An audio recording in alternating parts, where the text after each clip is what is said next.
Good morning guys. It's me, Manay Myrna at 5.5. Welcome back to my small video, my small vlog. Another day, another vlog. And it's very early in the morning. So it's 6:07. 6:07. Yan. Kita nyo? 6:07 sa umaga.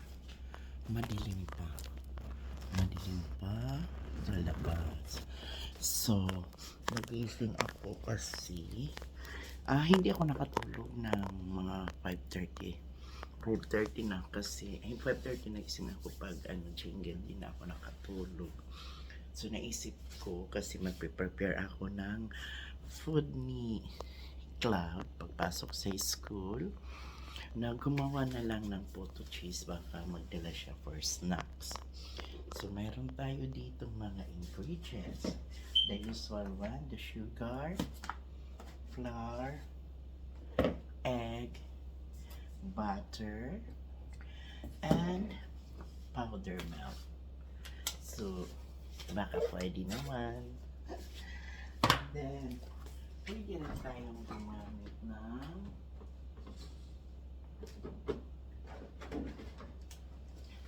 pwede din tayong gumamit ng iba po ng liquid milk, pero ako kasi kung may powder, mas gusto ko yung powder. So gagawa tayo ng photo cheese. Meron ako dito idin. Asan na ba yung dala ko pa sa Pilipinas. So let's go guys. Anuhan nyo lang ako, samahan. So this one, 2 cups.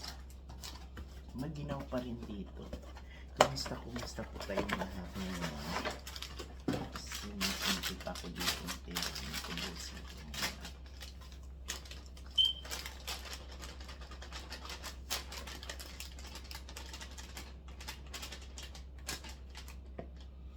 Cups of flour. 1,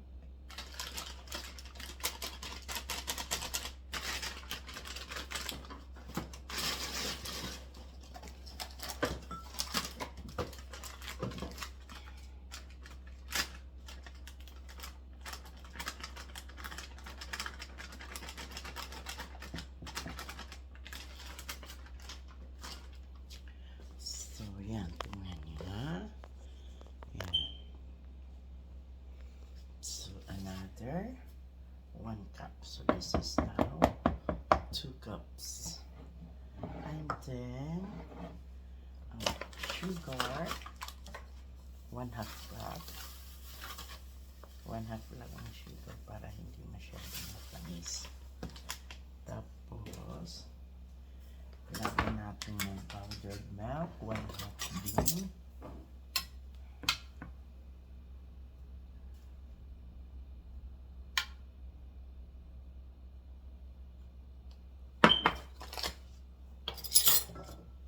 Ayan, 1/2 din. So, and i-ano natin, i-whisk.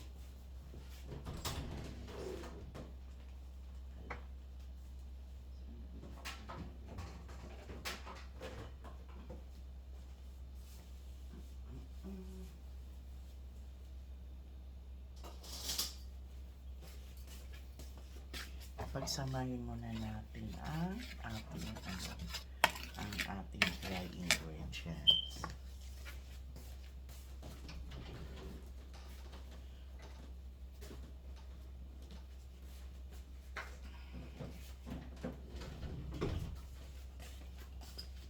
Huwag kalimutan ang baking powder. Baking powder. 1 tablespoon lang, okay? Kaya kung sobra mapait. So, mix again. Tapos, mayroon ako dito 2 itlog. At yan ay gamitin natin.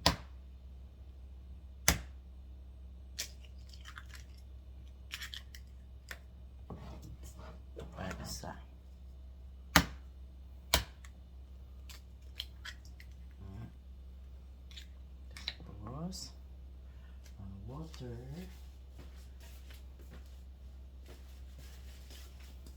And the water. 1 cup of water.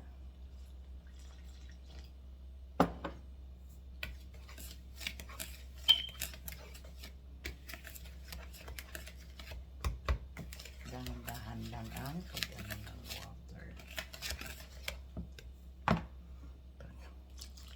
Tapos, pag nakita nyo na hindi pa ano kung pinagdagdagan. Pero bago yan, itong ano butter, i-melt muna natin. So, i-melt muna natin ang butter sa microwave.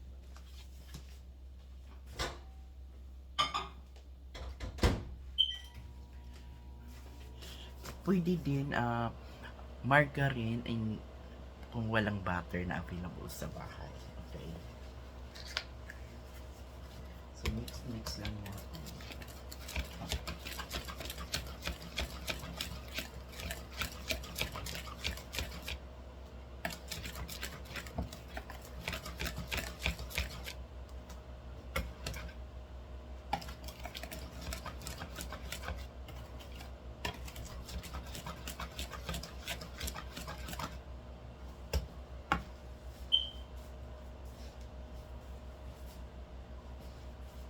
Hintayin muna natin na mag-melt yung butter. Yung flour pala, pwede kayo gumamit ng all-purpose. Ako kasi ang available ko dito, itong ano lang, itong cake flour. So, melt na yung butter, ilalagay natin.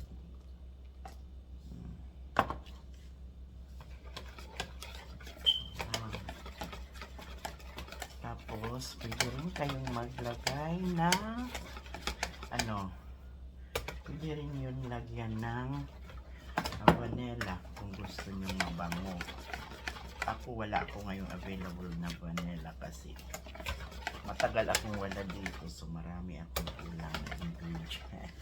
Ito lang kung ano na lang available. So, habang ilalagay natin yan sa magpakulo na tayo ng tubig habang naglalagay tayo sa mga ano niya, molder. O diba, para tipid.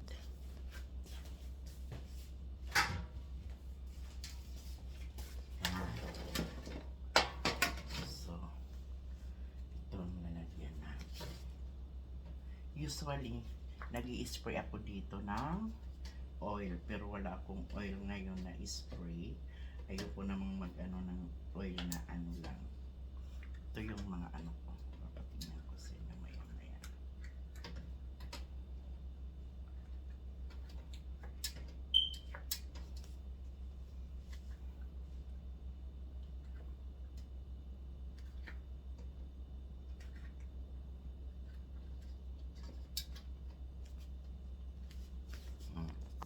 Ito na yung lalagyan natin ng ano.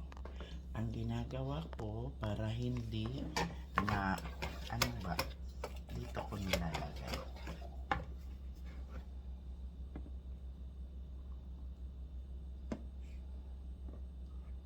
Tapos ginaganyan.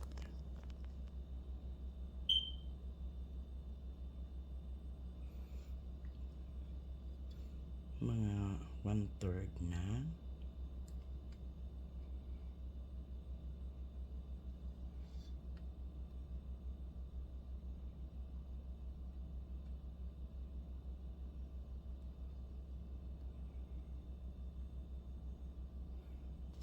Tapos lagay ulit.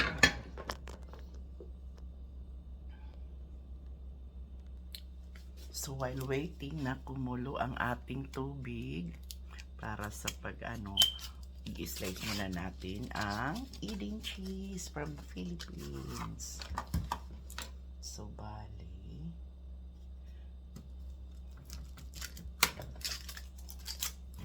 masarap ito kasi Eden ang gagamitin natin.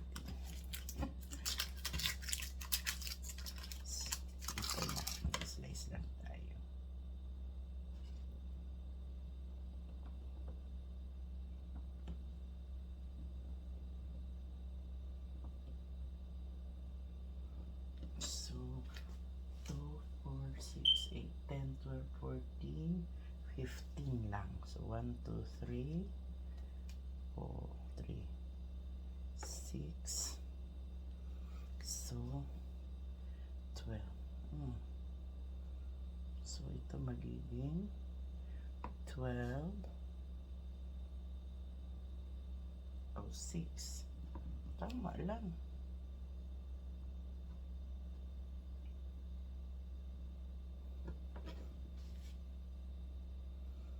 Mas maganda kasi yung ilalagay lang natin.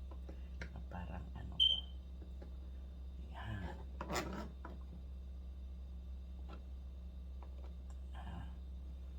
So, yan. Mamaya na natin yan.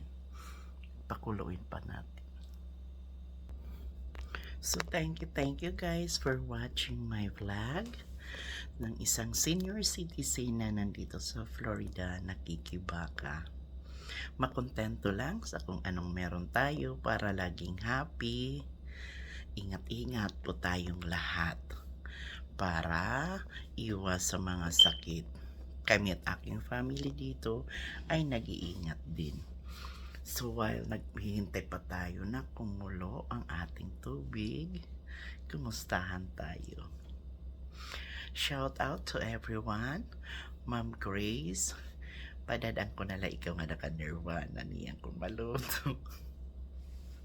Sorry, harayo na ako. So, pasensya na talagang kagigising ko lang. Ay, hindi naman, 5:30 ako, hindi na ako nakabalik pagtulog. Kaya, sabi ko, mag-ano na lang ako. Maggawa na lang ako ng puto cheese para makapagbaon si Cloud. So, ito, 15 lang ang nagawa natin. 1, 2, 3, 4, 5, 6, 7, 8, 9, 10, 11, 12, 13, 14, 15, 16, 17. 18. Akala ko 15. Baka kulangin ang in-slice kong cheese. Sobrang ano pa. Sobrang madilim pa sa labas. Yan. Ang dilim-dilim pa. Pero paglabas mamaya ni Cloud ng mga 7:15 usually sila umaalis dito. Nag-ano na. Pag mga like 6:40 magluluto yan. 6:26, 6:35 mag-ano na ako ng breakfast niya. Maghahanda yan. Naghanda na ako ng frying pan at saka scrambled egg daw siya ngayon. Yun ang sabi niya kagabi kasi tinatanong ko siya sa gabi bago matulog kung anong breakfast niya. Si Chloe, ano lang yan minsan, boiled egg, noodles, kasi syempre iba na. Ay salamat, nakulo na Ang pagpakulo ko pala dito ay 15 minutes. After 15 minutes, binubuksan ko, nilalagyan ko ng mga cheese. Then, another 5 minutes din yun na. Ayan na. Lapit ng kumulo kayo, nag-aaso-aso na. Pasensya na, nakakaruba na naman ako kasi maano talaga. It is super malamig ngayon. Hindi ko alam. Kagabi nga kasi umalis kami. My God, yung sabi ko siguro matanda na ako before. Ngayon, of course, natural kasi nung bagong dating kami dito, malamig lang. Pero yung kagabi parang, yung na ganun bang ngipin ko. Ay nako, malamig ngayon. So, wait lang tayo ha. Ayan guys, kulong-kulo na yung tubig. At yung purpose pala kung bakit ang takip may puti, may cloth, para yung moist dito hindi mahuhulog dito sa niluluto mo. So kaya ganyan. So ilalagay na natin.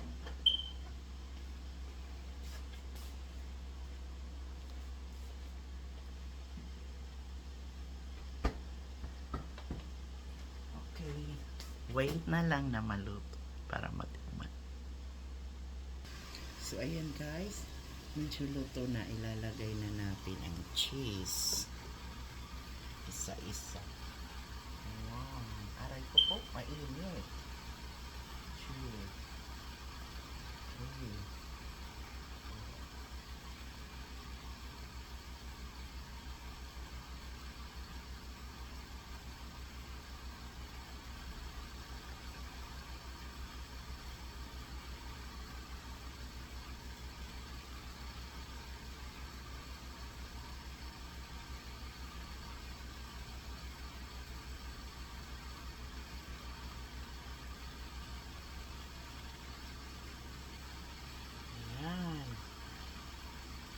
sakto lang. So, may cheese na. Iluto naman natin ng another 5 minutes. Takpan.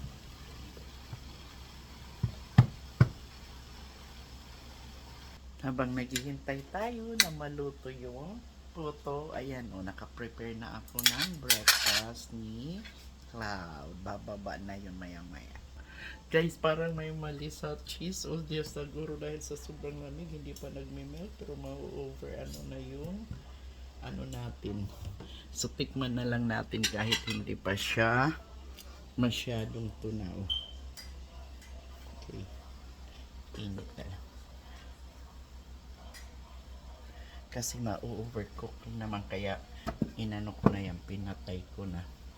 I mean, turn off na. So, tikman natin ito kung masarap ba. Masarap. Medyo melt na siya ng konti. So, yan na ang puto cheese. At si Cloud ay... Cloud, say hi to my vlog. Good morning. Good morning. Yan, kumakain na siya. So, ito na. Tikman natin.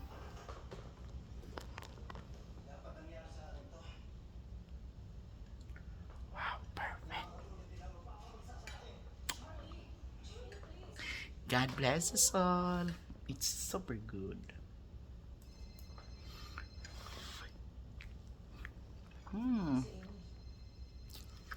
Bye for now. Taas naman sugar.